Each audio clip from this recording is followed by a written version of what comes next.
we are.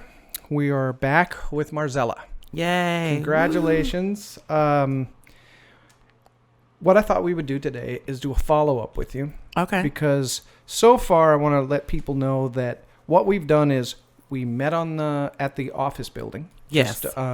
Just you and I. We talked about some things, and we got to know each other a little bit.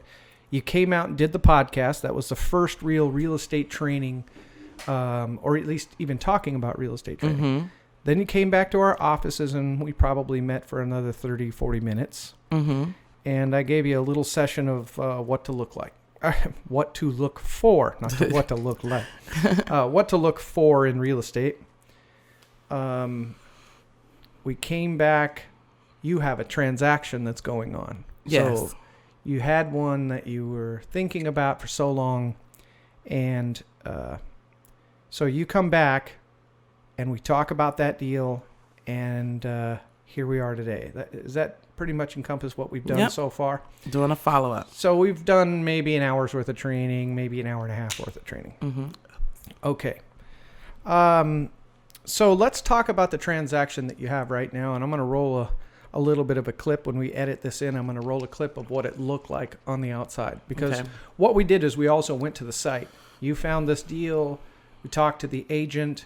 And we went and did an inspection of the property to see, hey, what does this look like? So let's talk a little bit about that deal. And I want you to start asking me some questions about that transaction and just some of the things that flood in, in your brain. Well, during some things that stuck out that I was learning, one, I was still surprised that I only needed my ID to do anything, right. And my time and my brain, apparently, right. To allow things to process. But I think the main thing out of all of it that stuck out to me is when you taught me that the sellers are looking at me as someone who's renting the building when they should be looking at me as someone who's buying the building. Okay, so let's put that in context. Okay. Go ahead and put that in context. So you're talking about the fact that you're buying a property that is essentially three pieces. And, yes. I can't talk unless I have a pen in my hand and we're charting them out. Okay. So we have this commercial building, and that commercial building is something that you've described as you want to have True Blessings, your company, work inside of there. Of course. Okay. So really what we're describing and what I've described in past meetings that we've had is you are a property owner, but you're also a potential tenant. Correct. Okay. So there's a difference between the two of them, because one is a property owner. That means that you have the ability to rent to not only your own company, but to other companies, or to not occupy the building at all with Correct. your business, but in fact look at it as a property owner. So that's Correct. a separate business. Correct. And so when you say that the sellers of the property are looking at you as the tenant, okay, wanting to know what kind of revenue I had and what would I do with the building, when in reality, learning about that, it's irrelevant to when you're actually buying the property, what anyone's going to do with anything, because you're buying the property to do what you want to do with it. That's absolutely correct. Yeah. Now, on the seller side of it, let's put their hat on. Okay. We have this commercial building. We have a little house here. And then we also have vacant land. Okay?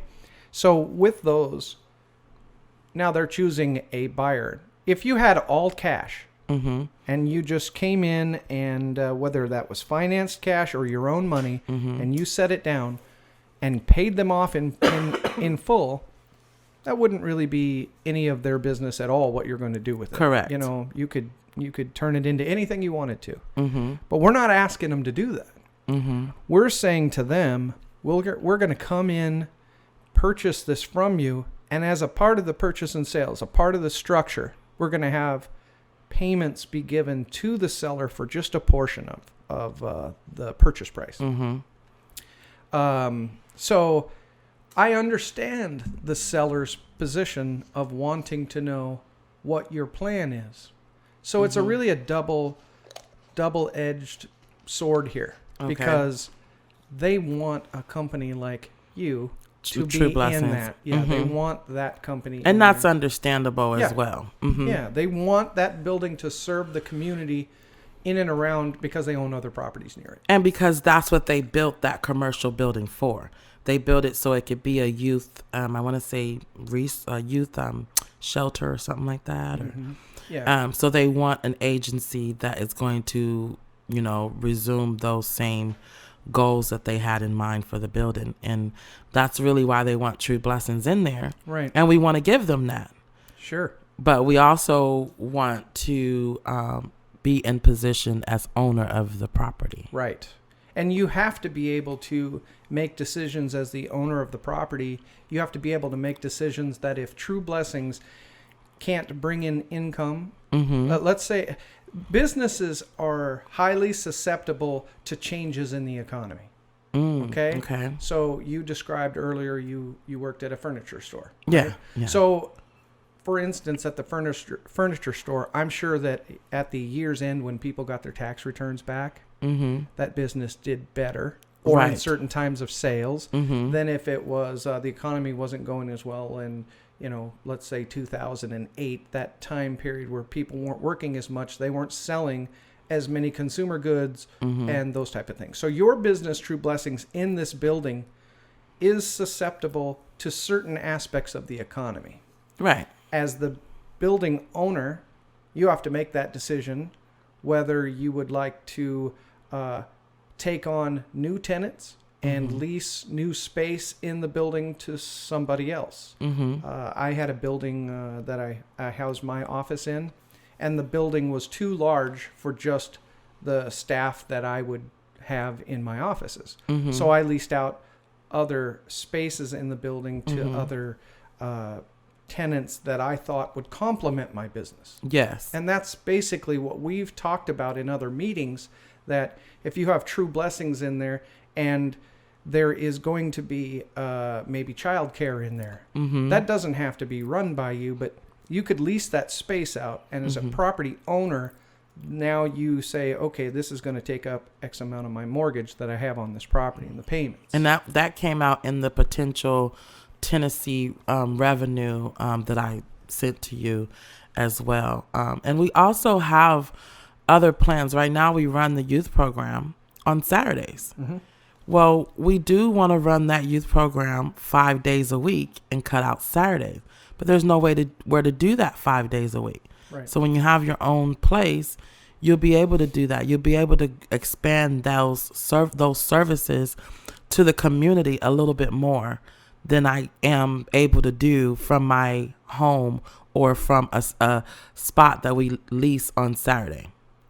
Yeah, and maybe you're growing that section of your business. Maybe you're leasing this space out for a time period in a week, and Saturdays you get that space back so that you can run a youth center. Exactly.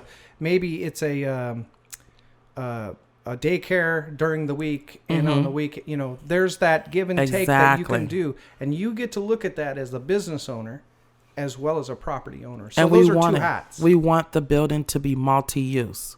So even if it was say we have the youth program in the afternoon past 3:00, okay, so we would want the parents to be able to utilize the resource center during the day, and then their time is cut off so that their kids can come use the center during the afternoon or what have you, separating the different dynamics of the people. We just want a multi-use facility. Right. And you have this glow in your eyes when talking about it, and I know that's passionate. You're passionate about that. What we're talking about here is a way to make that work. Yeah, and how do we make that work? So we have the purchase of a building that you can either grow or expand. We have other properties that are along with this so that you can grow or expand or sell those properties so as to generate revenue, income, all of those different things that are going to help you accomplish these. Real estate is a tool for what it is that you're wanting to do. We have to remember that. Remember that every day when thinking about this.